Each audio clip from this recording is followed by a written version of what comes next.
கூட்டத்தை நீங்களும் கூட கொஞ்சம் பிரமிப்பா பேசியிருக்கீங்க கடந்த காலங்கள்ல. ஆமா, தாவேகாவின் ஆமா. கூட்டத்தை. இது டே இந் ஒன்லேருந்தே. இது பாருங்க இந்தியாவிலே இப்படி ஒரு ராலி, ஒரு பிரச்சாரத்துல, ஒரு கேம்பெயின்ல இந்த மாரி ஒரு சம்பவம் நடக்கல. ஆமா. எப்படி பார்க்கிறீங்க? திருச்சியில மரக்கடையில ஒரு பிரச்சாரத்த முதல் நாள் துவக்கணும்னு நான் சொல்லிட்டு இருக்கேன். இந்த வார்த்தைய மாத்த கிடையாது. அங்க பெரும் கூட்டம்.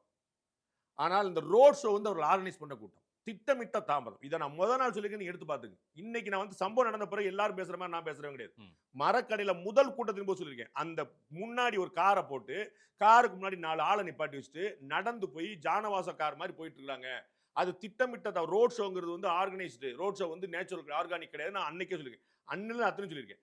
அதுக்கப்புறம் மறுநாள் அடுத்த முறை வந்து நாகப்பட்டினம் இங்க போய் படக்குன்னு போனார். முதல் முறை கூட்டத்துல வந்து பெரம்பலூர் போகவே முடியல. ம். அடுத்த முறை கூட்டத்துல கரெக்ட்டா போயிட்டார். நான் சொன்னேன், திருச்சியில இருந்து நாகப்பட்டினம் எப்படிங்க 1 1/2 மணி நேரத்துல போயிருது? திருச்சி ஏர்போர்ட்ல இருந்து சிட்டிக்குள்ள வந்து 7 மணி நேரம் ஆகுது. எனக்கு ஒண்ணும் புரியல எனக்கு. கரெக்ட்டா போயிட்டார் அடுத்த முறை. ம். அவ்வளவுதான் சொல்றேன். இந்த ரோட் ஷோ எனக்கு ஏற்புடையது கிடையாது. அவங்க திட்டமிட்டு பண்றாங்க. நான் அதுக்கு உதாரணமும் சொல்லியிருக்கேன் உங்கள்ட்ட. ஜனநாயகன் படத்தோட ஷூட்டிங் கொடைக்கானல் நடந்துச்சு. ஒரு பஞ்சாயத்து நடக்கல. கடகடன்னு அதே மதுரை ஏர்போர்ட்ல இறங்கி போயிட்டார். கட்சி ஆரம்பிச்ச பிறகு விழுப்புரம் விக்கிரவாண்டி மாநாடுக்கு பிறகு. தெரிஞ்சுக்கங்க. அப்போ ஒண்ணும் நடக்கல. அப்ப விஜய் அவர்கள் வெளிய வந்தா லட்சம் பேர் திரண்டுறாங்க. அப்ப ஏன் திரளல லட்சம் பேரு? வர வேண்டாம்னு சொன்னாங்க. வரல. இப்ப வர சொல்லி சொல்றாங்க. வந்தாங்க. இவ்வளவுதான் பாயிண்ட்.